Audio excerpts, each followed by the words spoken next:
People either love them or hate them. For most of us as pagans, we tend to land firmly in the love category, and for good reason. Bats have a rich spiritual symbolism across dozens of cultures worldwide, and they are pretty interesting spirit guides. Let's look at their symbolism, ways you can connect with bat energy, and deities to call on. How could you not love that face? If a bat has been showing up in your life, physically, in dreams, or as a recurring symbol, it's worth understanding what this animal has to say. Bats are liminal creatures. They occupy that transition period between day and night, emerging at dusk to hunt for food. They are the only flying mammal using senses beyond ordinary sight. In many traditions, bats symbolize the ability to move between worlds, to find your way in darkness, and to perceive what others cannot. Because bats roost in caves, gateways to the underworld, they are connected to death and rebirth. Not death in a grim sense, but in a transformational sense, the ending of one phase and the beginning of another.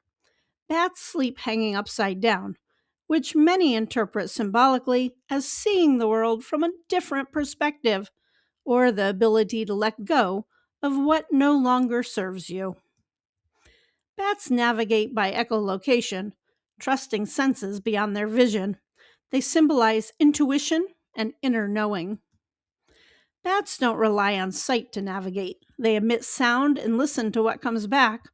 As a spirit animal, bat encourages you to develop and trust your intuitive senses, the information you receive that doesn't come through ordinary channels. If something feels off, bat says, pay attention to that. Bat doesn't avoid darkness, he thrives in it. A bat spirit guide asks you to stop treating shadow as something to escape. Shadow work, facing grief, sitting with uncertainty, bat supports you. There is a lot of power and knowledge in the darkness. Hecate, Veles, Anubis, they are great underworld deities and willing to guide you. Let go and transform. That upside down roost posture isn't just interesting biology. Symbolically, it represents surrender and willingness to release old patterns. Bat as a guide often signals that it's time for a real change. Most bats are highly social and roost in colonies. Some bat species roost in colonies of millions of animals. Bat can be a reminder that your spiritual community, your chosen family, your coven or grove, these connections matter and deserve our attention. Spend time near actual bats. At dusk, find a place where bats are active, near water or old buildings, at forest edges.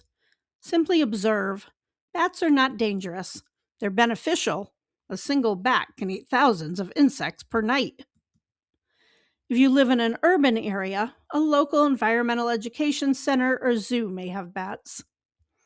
Go spelunking or on a cave tour. Connect with the underground. Shadow work is bats' domain. Journaling, dream work, ancestral work, working with what you'd rather not look at. Bat supports all of it. If you've been avoiding something, bat as a guide is a fairly direct signal. Work at liminal times, dusk, dawn, the new moon. Bat energy is most available at threshold moments.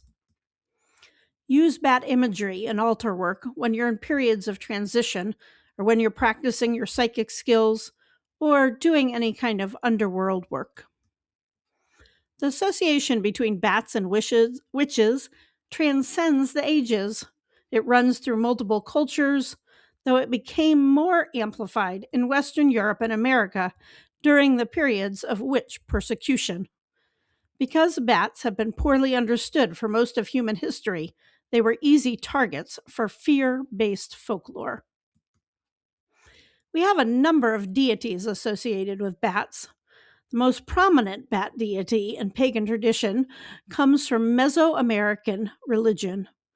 Camazotz, whose name translates roughly to death bat, was a Mayan, or is a Mayan bat god associated with death, sacrifice, night, and the underworld. He looks terrifying, but he was not evil, rather a powerful force tied to transformation, sacrifice, and the cycles of life and death. Ancient Chinese tradition had wufu, which means 5 blessings. The Chinese word for bat is a homophone for the word for blessing or good fortune. 5 bats depicted together represent the 5 blessings: longevity, wealth, health, virtue, and a peaceful death. Ancient Egyptians associated bats with the goddess Isis and viewed them as creatures that brought good luck.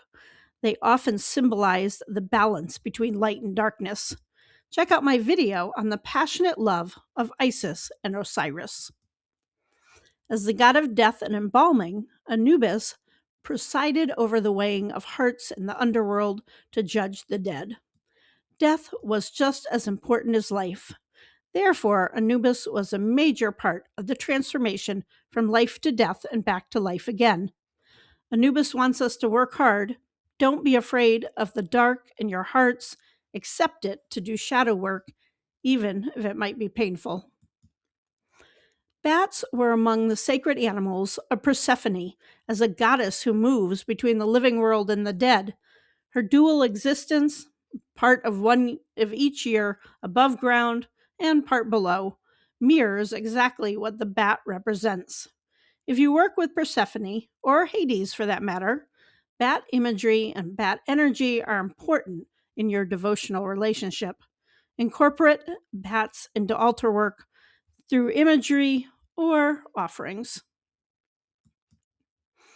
Bats are sometimes viewed as trickster spirits, but their presence can also be interpreted as a sign that something positive is about to happen.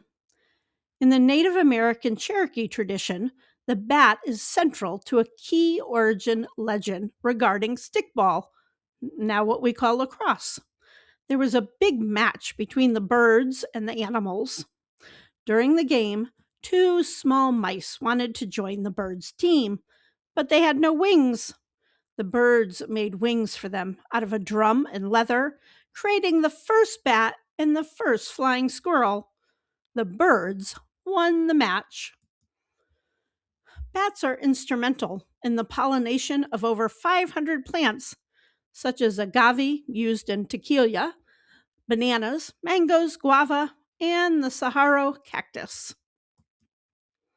Belladonna, a plant deeply associated with witchcraft, attracts bats because of its night-blooming flowers. Some researchers have noted that historic flying ointments used by European witches may have contained bat ingredients, whether symbolically or literally. In real life, and I'm using finger quotes, I'm an environmental educator and wildlife rehabilitator. An estimated 1 million little brown bats have died in the past decade due to white nose fungus. This cold-loving fungus grows rapidly in the bats' winter caves where they sleep, depleting their energy stores. If you find a bat lying on the ground or seemingly sick, call a wildlife rehabilitator. Never pick up a bat, as they can carry rabies. Gently scoop it into a box and keep warm and quiet until you can get them to a rehabber.